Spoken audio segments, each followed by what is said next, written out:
Okay, let's unpack this. Have you ever really stopped to think about where the name United States of America actually came from? Yeah. It feels so permanent, Like it's just always been the name. Right. But like everything, it definitely has an origin story.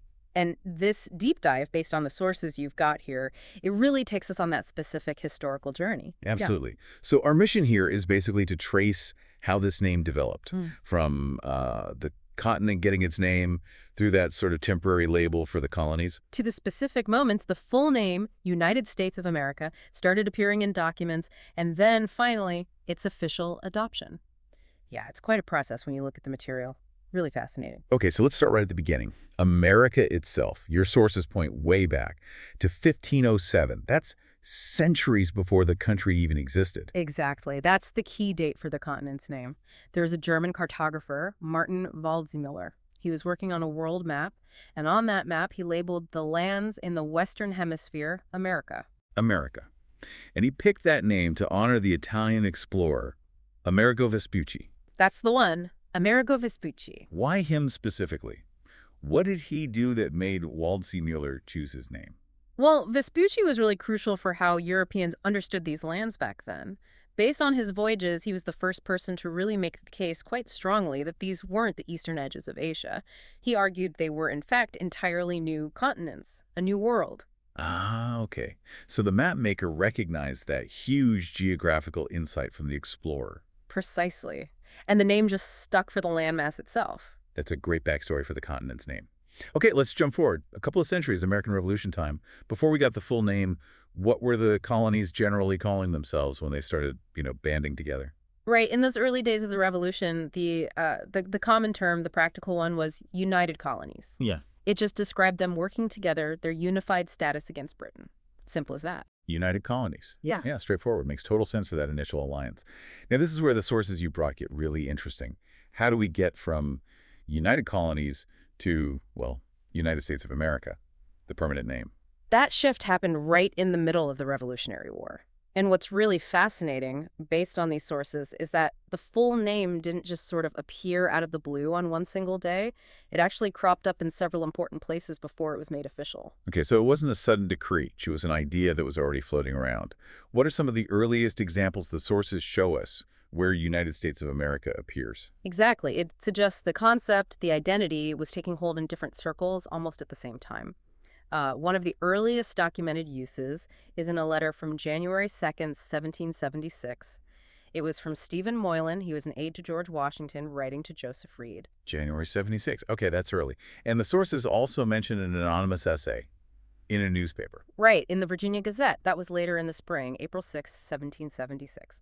Also using the name. So not just private letters, but out there in public print, too. Mm-hmm. And maybe the most famous early appearances. Thomas Jefferson used it in his rough draft of the Declaration of Independence. That was June 1776. June 76 draft. And wasn't John Dickinson also using it around then? Yes, also in June 1776, John Dickinson put it in his second draft of the Articles of Confederation, which was, basically the first attempt at a national government framework. Wow. So the name is showing up in military letters, a public newspaper, drafts of the Declaration, and the Articles, all before it's actually official. It really shows the idea was solidifying quickly in these absolutely key founding documents. It speaks volumes about how fast that language and the sense of a new nation were forming. So when did it become the official name? The United States of America. The official date you're looking for is September 9, 1776. On that day, the Second Continental Congress passed a resolution, and it formally declared that the name of this new nation would be the United States of America, explicitly replacing the term United Colonies. September 9, 1776. Got it. That's the official adoption by Congress. Though, like you said, the name was already in use. The final Declaration of Independence, adopted back on July 4th, it used the phrase, right? It absolutely did. Yeah. The famous opening part refers to the unanimous declaration of the 13 United States of America. Note the lowercase u in united there sometimes. Interesting detail. And the Articles of Confederation, when they were finally ratified in late 1777, they made it crystal clear. Article 1 states, "The style of this confederacy shall be the United States of America." Fascinating. So the name was definitely in the air, appearing in these crucial texts through early and mid-1776, Then Congress basically caught up and formalized it on September 9th, a couple of months after the declaration. Exactly. It wasn't invented on September 9th, but that's when it became the law of the land, so to speak, the official title. It just reveals this process of identity formation happening really rapidly on multiple fronts at once. Yeah, so we've traced it from America the continent, named after Vespucci way back in 1507, Through the practical United Colonies phase during the early revolution. United States of America popping up in letters, drafts, and newspapers. And finally, Congress making it official on September 9th, 1776. Okay, so based on everything we've just discussed from these sources, here's something for you, the listener, to think about. When you consider that the name United States of America wasn't just created on one specific day, but kind of surfaced in several key places almost simultaneously before being made official.